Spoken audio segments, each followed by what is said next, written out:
Hello friends, तो आज हम लोग करने वाले हैं क्लास 10th डॉक्टर मनोहर का न्यू बुक का पर्सनली 1B का क्वेश्चन 1 से लेकर 4 तक। और मुझे पता है कि ऐसे क्वेश्चंस आपको काफ़ी डिफिकल्ट लगते हैं, लेकिन आज के बाद आपको ये डिफिकल्ट नहीं लगेंगे। तो सारे क्वेश्चंस वो बहुत ही अच्छे तरीके से एकदम समझते हुए सॉल्व करेंगे ताकि आपको भी वो प्रश्न समझ में आ जाए, क्योंकि अल्टीमेट गोल आप ही हैं, आप ही को ही समझना है और आप ही को एग्जाम में करना है। तो इसलिए आप ध्यान से देखिएगा, आपको 100% क्वेश्चन समझ में आ जाएगा।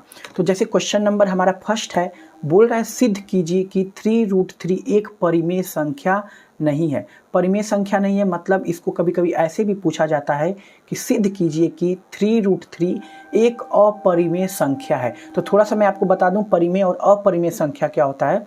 तो परिमेय संख्या ऐसी संख्याओं को कहते हैं जिसको अंश बटा हर के रूप में लिख सकें, लेकिन हर जीरो नहीं होना चाहिए। और अपरिमेय संख्या उस संख्याओं को कहते हैं जो पूरा पूरा जिनका वर्गमूल निकल सके, मतलब अंडर रूट में नहीं आना चाहिए। बस आप इतना लर्न कर लीजिए। तो आइए देखते हैं। तो ऐसे क्वेश्चन में सिद्ध करने वाले में कुछ चीज़ें आपको याद करनी पड़ती हैं, कैसे लिखा जाता है, कैसे परफॉर्म किया जाता है। तो उन चीज़ों को अगर आप सीखते हुए चलेंगे तो 100% आपको ये क्वेश्चंस आसान लगने लगेंगे। तो सबसे पहले आपको क्या करना है, जब फर्स्ट स्टेप आपका क्या होगा, जब भी आपको ये क्वेश्चन मिला कि सिद्ध कीजिए कि 3√3 एक परिमेय संख्या नहीं है, यानी कि एक अपरिमेय संख्या है, तो सबसे पहले आपको लिखना है माना 3√3 एक परिमेय संख्या है। ठीक है, ये आपको मान लेना, एक परिमेय संख्या है। जब आपने परिमेय संख्या मान लिया तो इसको बराबर कर देंगे किसके, 3√3 बराबर a/b के। क्यों? क्योंकि हमें पता है कि कोई भी परिमेय संख्या a/b के फॉर्म में होती है या p/q के फॉर्म में होती है, लेकिन हम यहाँ पे a/b के फॉर्म में करेंगे। अब क्या करेंगे, आप यहाँ पे सिंपली क्रॉस मल्टीप्लाई करेंगे हम लोग। तो यहाँ पे अपने से एक मान लेंगे, जब क्रॉस मल्टीप्लाई करेंगे तो रूट वाले चीज़ को यहीं छोड़ देंगे, मतलब अपरिमेय संख्या को यहीं छोड़ देंगे। √3 हमारा एक अपरिमेय संख्या है, यहाँ पे लिख लेंगे a/b, और 3 जब इधर जाएगा तो यहाँ पे नीचे अपॉन में चला जाएगा। ठीक, इतना आपको कर लेना है। समझ में आया? √3 को एक तरफ छोड़ देंगे और बाकी चीज़ों को दूसरे तरफ ले जाएंगे। तो 3 यहाँ पे मल्टीप्लाई में है और जब उधर जाएगा तो डिवाइड में हो जाएगा। अब देखिए, एक तरफ हमारा अपरिमेय संख्या हो गया और एक तरफ हमारा परिमेय संख्या हो गया। तो अब आप यहाँ पे क्या लिखेंगे, बस आपको इसी बात पे ध्यान देना है। ठीक है, लिखेंगे यहाँ a/3b एक परिमेय संख्या है,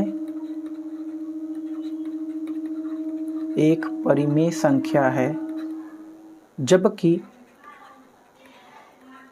√3 एक अपरिमेय संख्या है, एक अपरिमेय संख्या है।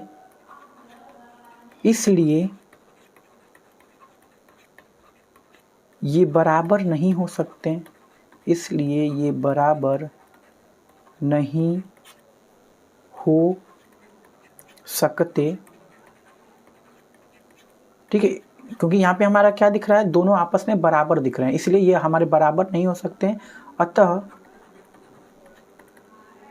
√3 यहाँ विरोधाभास, अतः यहाँ आप ये शब्द जरूर लिखिएगा, अतः यहाँ विरोधाभास हो रहा है, विरोधाभास हो रहा है। ठीक है, फिर लिख देंगे यहाँ पे उसके नीचे, इसलिए √3 एक अपरिमेय संख्या है, एक अपरिमेय संख्या है। ठीक है, तो जो भी काम था आपका यहीं तक काम था, उसके बाद आपको ये लाइनें याद कर लेनी है, ये लाइनें ही आपको लिखना है। ठीक है, और ये लाइन अगर आप लिख देंगे तो आपको पूरा पूरा आंसर मिल जाएगा। इसी तरह ये आपका प्रूफ करना होता है। ओके, नेक्स्ट क्वेश्चन की तरफ बढ़ते हैं। बोला कि सिद्ध कीजिए √5 एक अपरिमेय संख्या है, यानी कि परिमेय नहीं है, ये बोल रहा है। तो इसको कैसे करेंगे, सिद्ध कीजिए कि √5 एक अपरिमेय संख्या है। यहाँ पर भी वही मानेंगे, माना √5 एक परिमेय संख्या है। ठीक, आपको उल्टा मान लेना, एक परिमेय संख्या है। और जब आप परिमेय संख्या मान लिए तो इसको लिखेंगे √5 बराबर a/b। ठीक है, यहाँ पे ब्रैकेट में लिख लीजिएगा, जहाँ ए व बी सहअभाज्य संख्या हैं। ए व बी सहअभाज्य संख्या हैं। सहअभाज्य संख्या वैसी संख्याओं को कहते हैं जिनका HCF यानी कि मौसा निकालने पे 1 आता हो। इसके बाद आपको क्या करना है, नेक्स्ट स्टेप आपको लिखना है दोनों पक्षों का वर्ग करने पर। ठीक है, इस वाले क्वेश्चन में आपको ऐसे करना है, दोनों पक्षों का वर्ग करने पर। जब दोनों पक्षों का वर्ग करेंगे तो यहाँ पे लिखेंगे √5 का स्क्वायर इक्वल टू, यहाँ पे लिखेंगे a/b का स्क्वायर। अब √5 का स्क्वायर करेंगे तो रूट हट जाता है, केवल 5 बचेगा और यहाँ पे a² अपॉन में b का स्क्वायर बचेगा। ठीक, अब आपको क्या करना है, यहाँ पे आपको जनरली यहाँ पे क्रॉस मल्टीप्लाई करना है। तो जब क्रॉस मल्टीप्लाई हम यहाँ पे करेंगे तो हमारा क्या हो जाएगा, यहाँ पे 5b² बराबर a² हो जाएगा और b² को यहीं छोड़ देंगे और लिख लेंगे a² अपॉन में 5। ठीक, यहाँ पे ऐसे कर लेना आपको, ये स्टेप है याद रखिए। फिर लिखेंगे यहाँ 5 यानी 5 a² को विभाजित करता है, विभाजित करता है। ठीक है, और एक चीज़ और, ये जो आपका आया है इसको आप मान लेंगे यहाँ पे जो क्रॉस मल्टीप्लाई करने के बाद जो आया है इसको आप मान लेंगे इक्वेशन 1, समीकरण 1, ऐसे लिख लेंगे समीकरण नंबर 1। अब फिर आपको यहाँ पे क्या काम करना है, ध्यान से देखिएगा, लिखना है आपको समीकरण 1 में, समीकरण 1 में, ठीक है, आपको लिखना है a बराबर, ठीक, a बराबर, समीकरण 1 में a बराबर 5c रखने पर, 5c रखने पर। तो चलिए समीकरण 1 हमारा ये रहा, इसमें a बराबर 5c रखेंगे तो यहाँ पे लिख लेंगे 5b² और a की जगह रखेंगे 5c तो स्क्वायर कर देंगे और यहाँ पे हो जाएगा 5b² बराबर 5 का स्क्वायर 25 और c का स्क्वायर हमारा c² हो गया।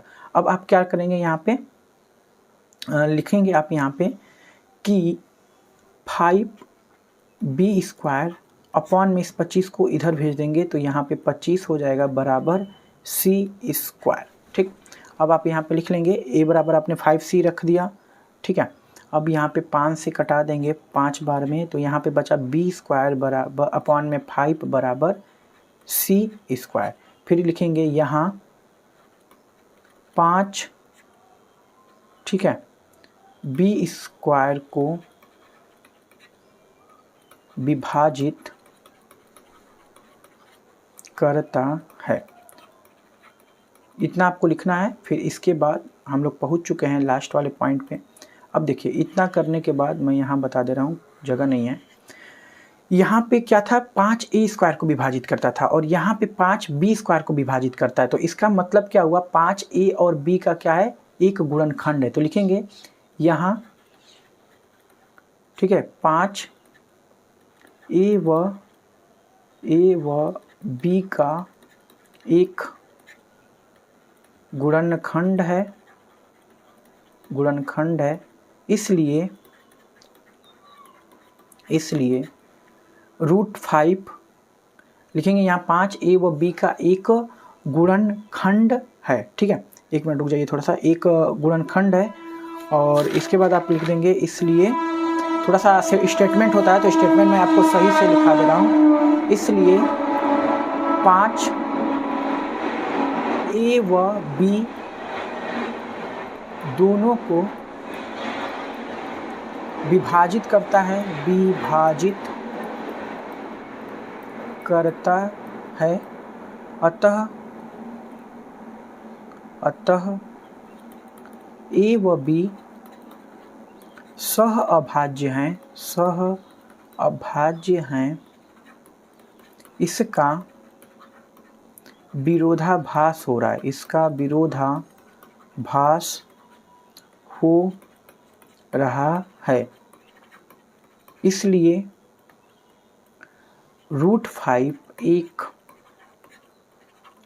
अपरिमेय संख्या है। ठीक है फ्रेंड्स, तो आपको इस तरह इस क्वेश्चंस को बनाना था। केवल सिंगल रूट में अगर दे देगा तो आपको इतना प्रोसेस इसको प्रूव करने में दिखाना पड़ेगा। तो कुछ चीज़ें आपको इसमें याद रखने पड़ेंगे, तरीकों को देखना पड़ेगा कि क्या तरीका है। और ये स्टेटमेंट आपको लास्ट में ज़रूर ध्यान रखना है, स्टेटमेंट लिखने में गलती ना हो। स्टेटमेंट थोड़ा एक अलग स्टाइल में लिखा जाता है, इसीलिए मैं थोड़ा आपको यहाँ पे सही सही लिखवा दिया हूँ। ठीक है, ऐसे लिखिएगा। नेक्स्ट क्वेश्चन बढ़ते हैं। बोला सिद्ध कीजिए कि 3 + 2√5 एक अपरिमेय संख्या है। तो फिर वही चीज़ करेंगे, माना 3 + 2√5 एक परिमेय संख्या है। ठीक, ऐसे मान लेना आपको, एक परिमेय संख्या है। जब मान लेंगे तो इसको लिख लेंगे ऐसे, परिमेय संख्या है तो 3 + 2√5 बराबर a/b। और ठीक है, जहाँ पे आप लिख लेंगे ab एक पूर्णांक संख्या है। अब देखिए यहाँ पे क्या करेंगे, 2√5 यहीं पे लिख लेंगे, 3 को उधर भेजेंगे तो माइनस में 3 हो जाएगा। थोड़ा सा सॉल्व करेंगे तो 2√5 हो जाएगा। ठीक है, और यहाँ पे हम क्या करेंगे, एलसीएम ले लें, एक मान के एलसीएम ले लेंगे तो b और 1 का एलसीएम b आएगा। b का b में भाग देंगे, एक बार में जाएगा, 1 का a में गुणा करेंगे a माइनस 1 का b में भाग देंगे, b बार में जाएगा और 3 में गुणा करेंगे तो 3b।